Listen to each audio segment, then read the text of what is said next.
40ാമത്തെ വയസ്സിൽ tennis court കണ്ട ഏറ്റവും ബലിഷ്ഠമായ കരങ്ങളുടെ ഉടമ സെറീന വില്യംസ് തൻ്റെ വിരമിക്കൽ പ്രഖ്യാപിച്ചപ്പോൾ മകൾ ഒളിമ്പിയയെ ഒപ്പം നിർത്തി പറഞ്ഞത് നിങ്ങൾ ഓർക്കുന്നുണ്ടോ?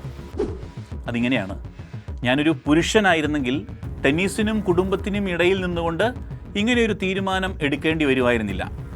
ഞാനിപ്പോഴും കളിച്ചുകൊണ്ടിരിക്കുകയും വിജയിച്ചുകൊണ്ടിരിക്കുകയും എൻ്റെ ഭാര്യ കുടുംബത്തിനും കുട്ടികൾക്കും വേണ്ടി വീട്ടിൽ വച്ചു വിളമ്പുകയും ചെയ്യുമായിരുന്നു.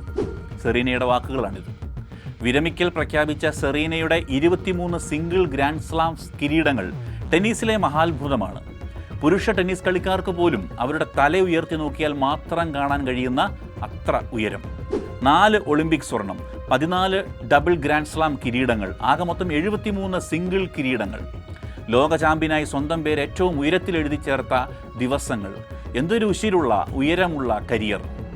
കറുത്ത വംശത്തിൽ ജനിച്ച പെൺകുട്ടികൾക്കും വിജയിക്കാനാകുമെന്ന്, അവരുടെ യാത്രകൾക്കും അതിരുകൾ ഇല്ലെന്ന്, അവർക്കും ലോകത്തിൻ്റെ ചാമ്പ്യനാകാൻ കഴിയുമെന്ന്, അവരുടെ മുടിക്കും കണ്ണഞ്ചിപ്പിക്കുന്ന ഫാഷൻ മാഗസിനുകളുടെ മുഖചിത്രമാകാൻ കഴിയുമെന്ന്, അവരുടെ നിറത്തിനും ലോകത്തെ സൗന്ദര്യപ്പെടുത്താൻ കഴിയുമെന്ന്. 2 പതിറ്റാണ്ടോളം ടെന്നീസ് കോർട്ടിന് പുറത്തേക്കും കുതിച്ചുപാഞ്ഞ വിജയത്തിൻ്റെയും പ്രചോദനത്തിൻ്റെയും പേരാണ് സെറീന വില്യംസ്. കായിക ലോകത്ത് ഇത്രയധികം വിജയിച്ച മറ്റൊരു സ്ത്രീ ഉണ്ടാകുമോ എന്നറിയില്ല. ഇനിയും റാക്കറ്റുമായി കളിക്കളത്തിൽ തുടരാൻ ആഗ്രഹിച്ച, വിരമിക്കൽ എന്ന വാക്കുപോലും ഇഷ്ടപ്പെടാത്ത ഒളിമ്പിയയുടെ ഒളിമ്പ്യനായ അമ്മ പറയുന്നു: ഞാനൊരു പുരുഷനായിരുന്നെങ്കിൽ ടെന്നീസിനും കുടുംബത്തിനും ഇടയിൽ നിന്നുകൊണ്ട് ഇങ്ങനെയൊരു തീരുമാനം എടുക്കേണ്ടി വരുമായിരുന്നില്ല. ഞാനിപ്പോഴും കളിച്ചുകൊണ്ടിരിക്കുകയും വിജയിച്ചുകൊണ്ടിരിക്കുകയും ചെയ്യുമായിരുന്നു.